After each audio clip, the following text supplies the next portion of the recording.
Good morning class. Last lecture में हमने quadratic equation fourth chapter start किया था। बाय डेफिनेशन से हमने कुछ क्वेश्चन भी सोल्व किए थे, हम कैसे क्वाड्रेटिक इक्वेशन बना सकते हैं। हमने डायरेक्ट एक्सप्रेशन यूजिंग आइडेंटिटी का के बेस पे क्वेश्चन सोल्व किए थे। आज हम वर्ड प्रॉब्लम को देखते हैं, क्या वो क्वाड्रेटिक इक्वेशन में फॉर्म हो सकते हैं या नहीं हो सकते।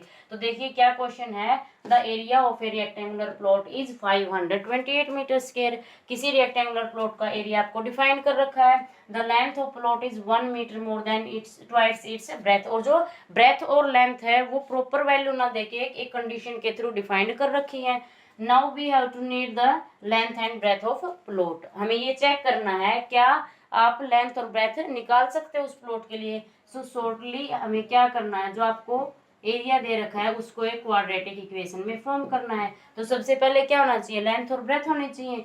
सो क्या हो जाएगा, let the breadth of plot. और हमने ब्रेथ को ही सबसे पहले क्यों अज्यूम किया है, क्योंकि गिवन कंडीशन के अकॉर्डिंग स्टूडेंट आपकी लेंथ किसके ऊपर डिपेंड है, ब्रेथ के ऊपर डिपेंड है। तो हमें यहाँ से एक चीज का अगर पता लग जाता है then you can find another thing. तो यहाँ से क्या हो जाएगी, लेंथ क्या बनेगी अब आपकी, that is twice of its breadth, one more than twice of its breadth, then breadth का ट्वाइस क्या रहेगा, दैट इज 2x। और इससे कितनी ज्यादा है, 1 ज्यादा है। आपको पहले भी बताया था थर्ड चैप्टर में, मोर के लिए क्या करोगे, ऐड करो, 1 ऐड करोगे, जितना भी मोर देन दे रखा, 1 मोर देन है या 3 मोर है 4 मोर है, उसको आप क्या करेंगे, ऐड करेंगे। अगर यहाँ पे लेस डिफाइंड कर रखा है देन आप क्या करोगे, कम के लिए क्या करेंगे, आप माइनस कर देंगे। तो यहाँ से लेंथ भी मिल गई आपको, ब्रेथ भी मिल गई। गिवन क्या है second condition, area of rectangular plot. Area of rectangular plot क्या रहेगा, that is length into breadth. So यहाँ से क्या डिफाइन कर लोगे, लेंथ इनटू ब्रेथ से क्या आ जाएगा आपके पास, एरिया आ जाएगा। अब आप ये चेक कर सकते हो यहाँ से, जो ये लेंथ आपको दी गई है इस लेंथ और ब्रेथ के अकॉर्डिंग आप क्वाड्रेटिक इक्वेशन फॉर्म कर सकते हैं या नहीं कर सकते। So 2x plus 1 into x is equal to 528। तो यहाँ से क्या मिल जाएगा, इसको आप अंदर ऑपरेट कर दोगे, 2x plus x is equal to 528। 2x square plus x minus 528 is equal to 0। यहाँ से देखिए क्या ये एक्सप्रेशन आपका ax square plus bx plus c is equal to 0 के सेम नहीं है। तो यहाँ से अगर आप मैच करोगे दोनों आपका सेम है, सिर्फ ए बी सी की वैल्यू चेंज हो रही है। तो इसका मतलब जो अभी आपने एक्सप्रेशन बनाया है ये आपका क्या रहेगा, क्वाड्रेटिक इक्वेशन रहेगी। अगर आपसे प्रॉपरली ये पूछा जाए लेंथ और ब्रेथ निकालिए, देन आप इसको क्या करोगे, बाय फैक्टराइजेशन। पोलिनोमियल के अंदर आपने रीड किया हुआ ये एक्सप्रेशन क्या बन जाएगा, एक पोलिनोमियल बनेगा। और बाय फैक्टराइजेशन से आप इसके एक्स और वाई की वैल्यू फाइंड आउट कर सकते हैं। नेक्स्ट क्वेश्चन देखिए क्या दे रखा है, the product of two consecutive positive integer is 306। दो कॉन्जिक्यूटिव इंटीजर की प्रोडक्ट क्या दे रखी है, 306 दे रखी है। हमें क्या फाइंड आउट करना है, we need to find the integer. हमें ये इंटीजर फाइंड आउट करने हैं। तो क्या करोगे, कंडीशन अप्लाई कर दोगे। सेकंड के अंदर क्या दे रखा है आपको, two consecutive integer. Two consecutive integer कौन से होते हैं, फॉर एग्जाम्पल 3 है, उसके बाद का इंटीजर क्या रहेगा आपके पास, 3 प्लस 1 यानी कि 4 रहेगा। सो फर्स्ट इंटीजर क्या होगा आपके पास, हम अज्यूम कर लेते हैं फर्स्ट इंटीजर क्या है, n। सेकेंड इंटीजर क्या हो जाएगा, n प्लस 1, क्योंकि इसने खुद को बोला गया है, स्टेटमेंट खुद दी गई है, कॉन्जिक्यूटिव इंटीजर का हम जिक्र कर रहे हैं। तो क्या बन जाएगा, नेक्स्ट क्या रहेगा, जब आप पीछे वाले में 1 ऐड कर दोगे तो क्या मिलेगा, n प्लस 1। गिवन कंडीशन क्या है, the product of both integer क्या रहेगी, n into n plus 1 is equal to क्या है, 306। यहाँ से इसको सिंप्लीफाई कर दो, n square plus n is equal to 306। यहाँ से क्या मिल जाएगा, n square plus n minus 306 is equal to 0। और n क्या है आपका, कोई भी पॉजिटिव इंटीजर है। सो यहाँ से आप फैक्टराइजेशन करके यहाँ से क्या निकाल सकते हैं, इंटीजर भी डिफाइन कर सकते हैं। फैक्टर कैसे निकालोगे, सेम पैटर्न है आपका, ये पोलिनोमियल बन जाएगा। सिमिलरली आप पोलिनोमियल की तरह इसके फैक्टर कर सकते हो। फैक्टर करने के लिए क्या चाहिए, ऐसे दो नंबर में आप इस नंबर को तोड़ोगे -306 को, जिसकी प्रोडक्ट ये वैल्यू रहेगी और जिनका सम या डिफरेंस क्या रहेगा, +1 रहेगा। ओके, नेक्स्ट क्वेश्चन देखिए क्या दे रखा है, Rohan's mother is 26 years older than Rohan. Next question में क्या दे दिया आपको, रोहन की माता की जो एज है वो क्या दे रखी है, रोहन के ऊपर डिपेंड कर रही है। Rohan's mother is 26 years older than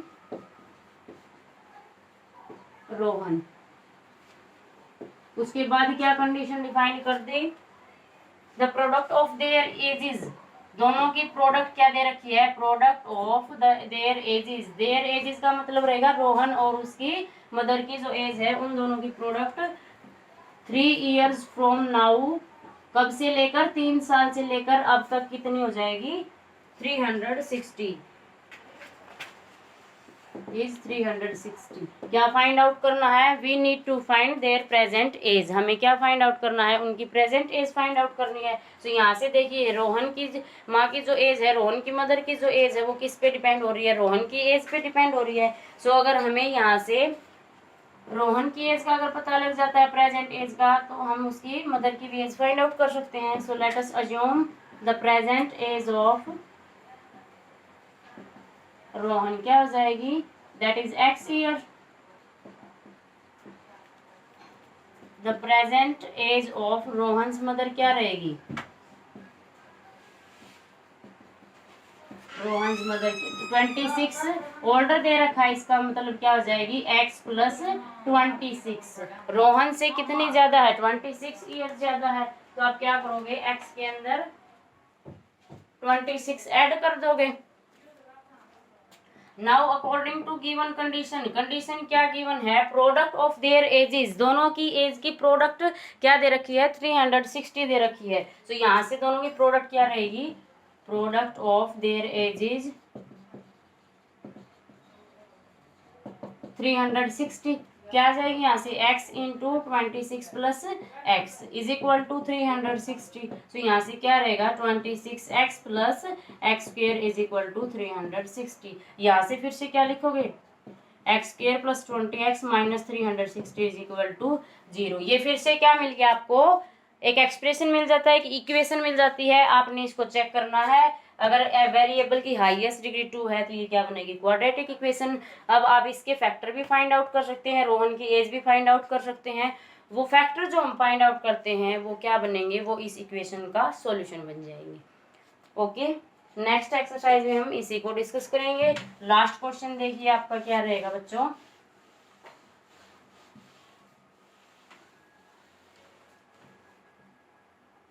a train travels a distance of 480 kilometer at a uniform speed।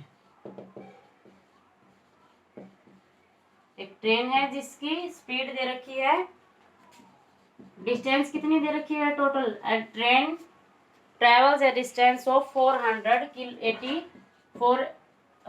Kilometre uniform speed, किस स्पीड के साथ, यूनिफॉर्म स्पीड के साथ कितनी डिस्टेंस कवर कर रही है, 480 किलोमीटर। अब क्या कह रखा है, if the speed had been 8 kilometre per hour less than it would have taken 3 hours more to convert the same distance.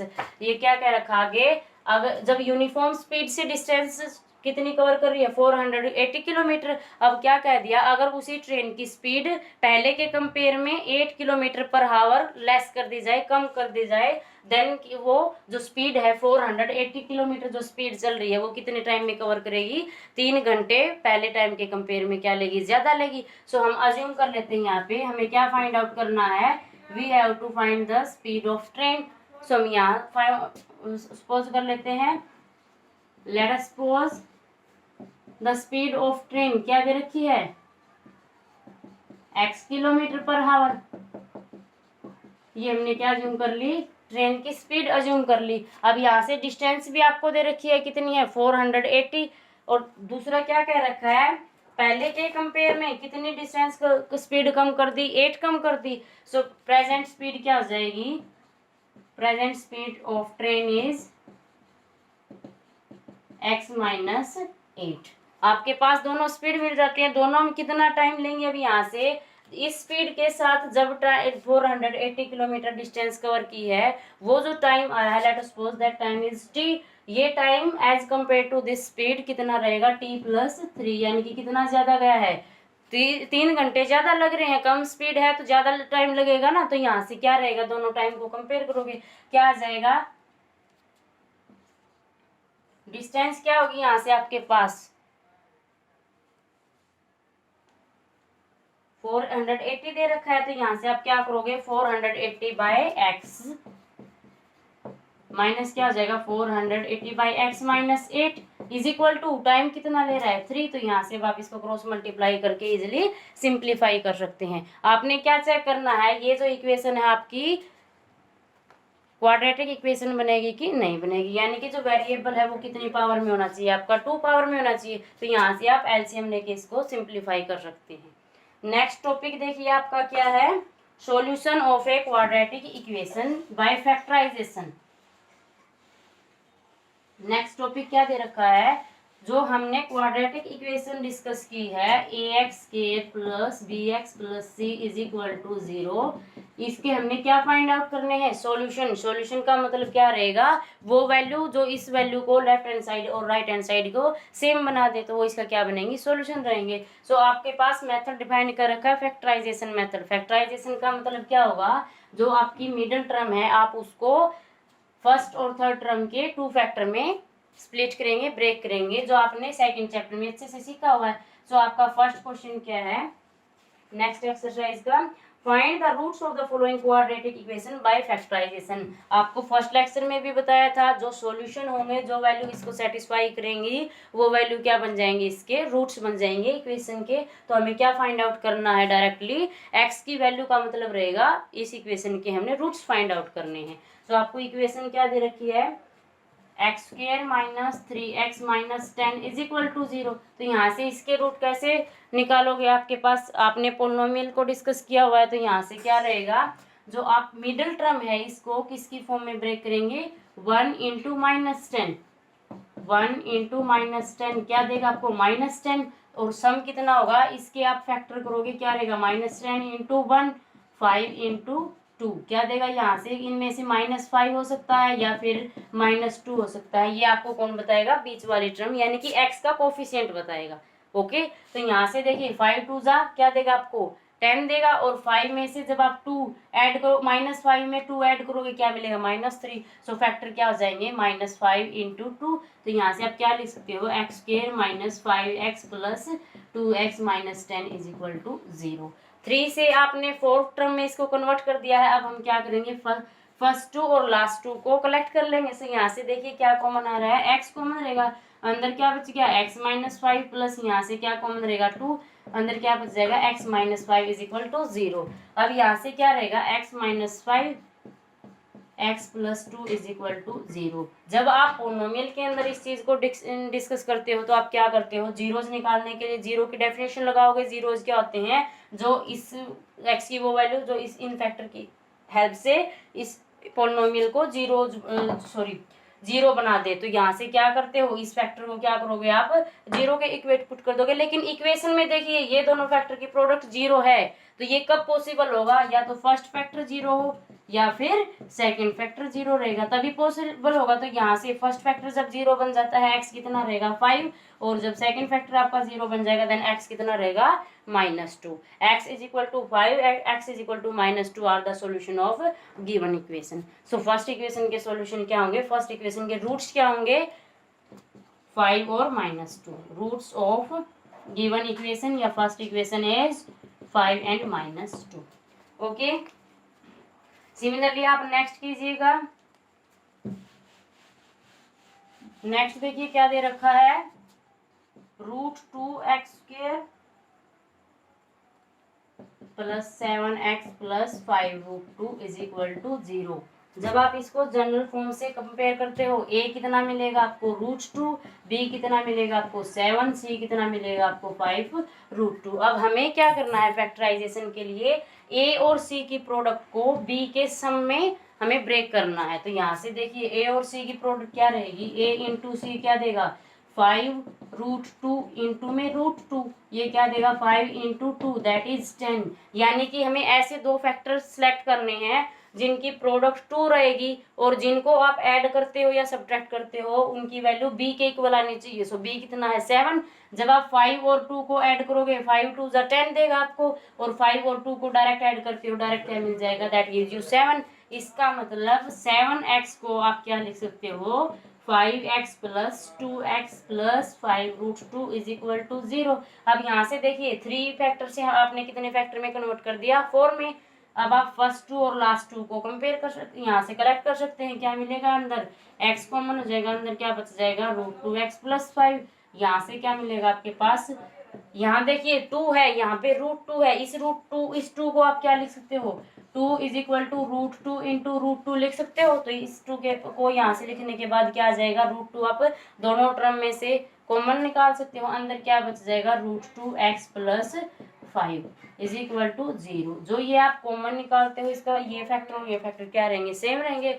अब दोनों में से फिर से ये वाला फैक्टर कॉमन आ रहा है, so you can write x plus √2 into √2x plus 5 that is equal to 0।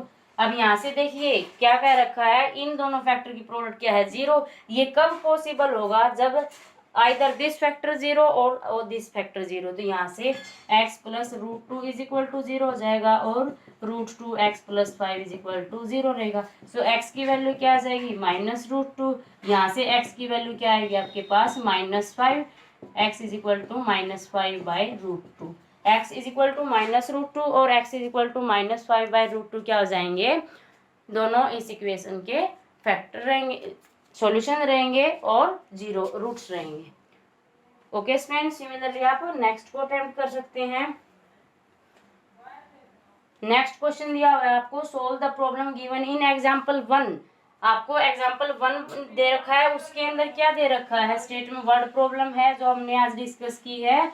आपको क्वाड्रेटिक इक्वेशन फॉर्म करके दे रखी है, आपने उसकी रूट्स फाइंड आउट करने हैं, सॉल्यूशन फाइंड आउट करने हैं, यानी कि x की वैल्यू फाइंड आउट करनी है। ओके, नेक्स्ट हम कल करेंगे। आज आप इतना कि अपनी होमवर्क नोटबुक में साथ के साथ अटेम्प्ट कीजिएगा with fair writing. Okay, thank you.